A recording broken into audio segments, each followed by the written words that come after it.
샬롬. 3월 4일 금요일 아침입니다. 오늘도 사순절 맞이하는 우리의 삶에 십자가와 동행하는 오늘 하루 되기를 바랍니다. 오늘의 찬송은 366장 어두운 내 눈 밝히사 함께 찬양하겠습니다.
아멘. 오늘도 우리의 눈을 열어 주님을 바라보는 하루 되기를 바랍니다. 오늘 말씀은 누가복음 18장 31절부터 43절까지 하나님의 말씀입니다.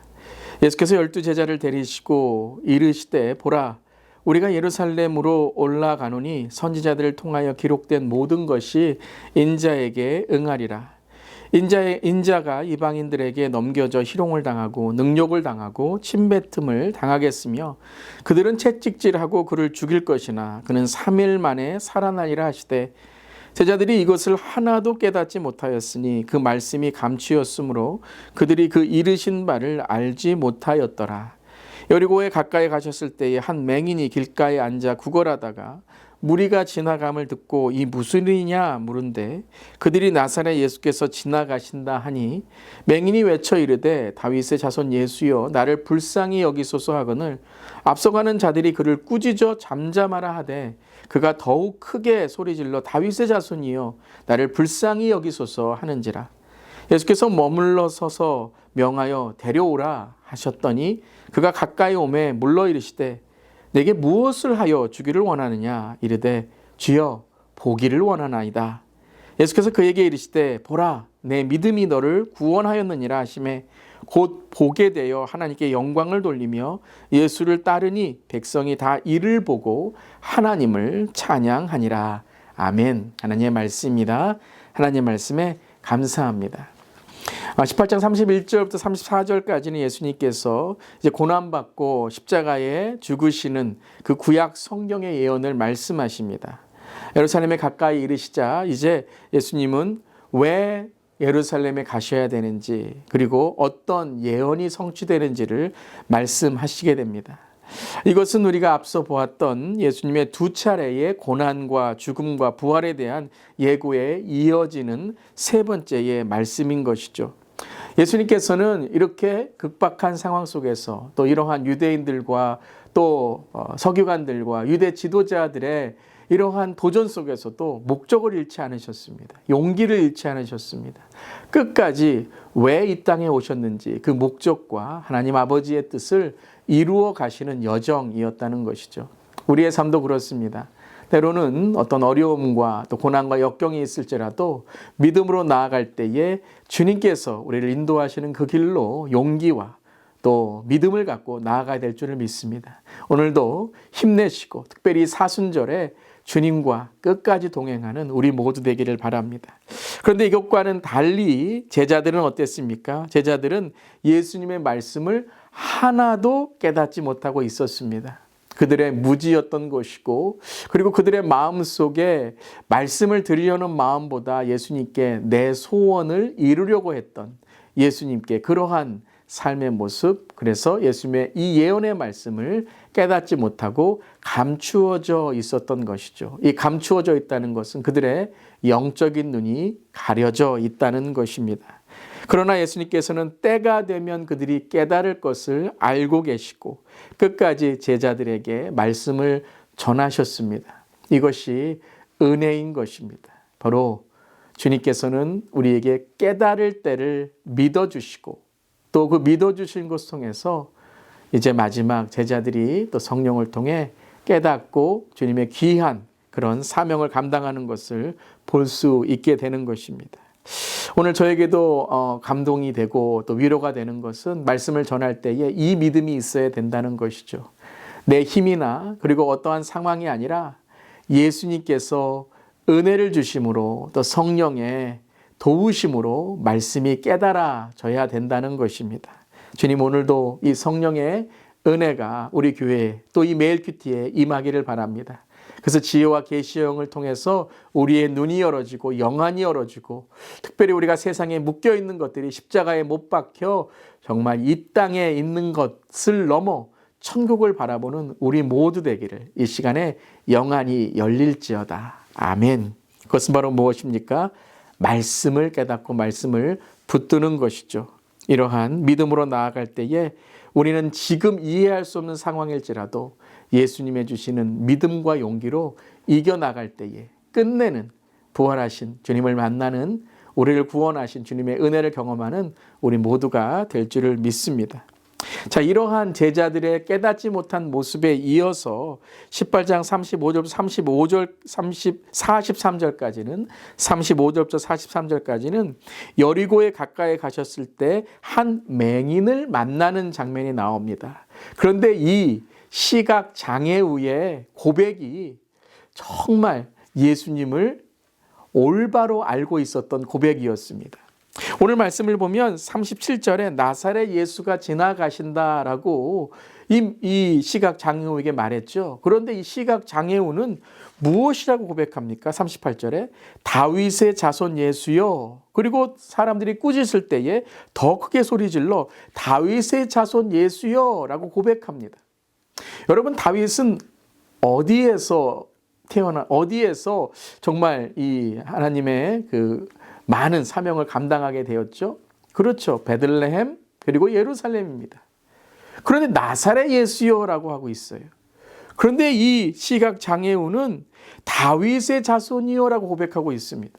그러니까 이 오늘 시각 장애우에게 하나님께서 깨달음을 주시고 영안이 열리는, 그것이 완전하게 열린 것은 아니지만 이 예수님에 대해서 올바로 아는 믿음의 시작이 있었다라는 것이죠.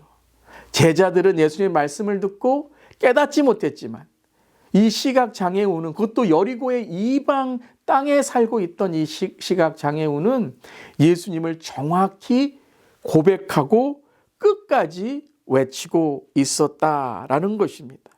이것을 오늘 대조하고 있는 것 같아요. 진정한 믿음은 우리가 무엇을 배웠다, 얼마큼 교회에 다녔다, 내가 어떤 것을 깨달았다라는 것이 아니라 예수님을 의지하고 예수님이 누구신지를 정말 믿음을 통해서 고백할 때에 그것이 진정한 우리의 신앙이 된다는 것입니다.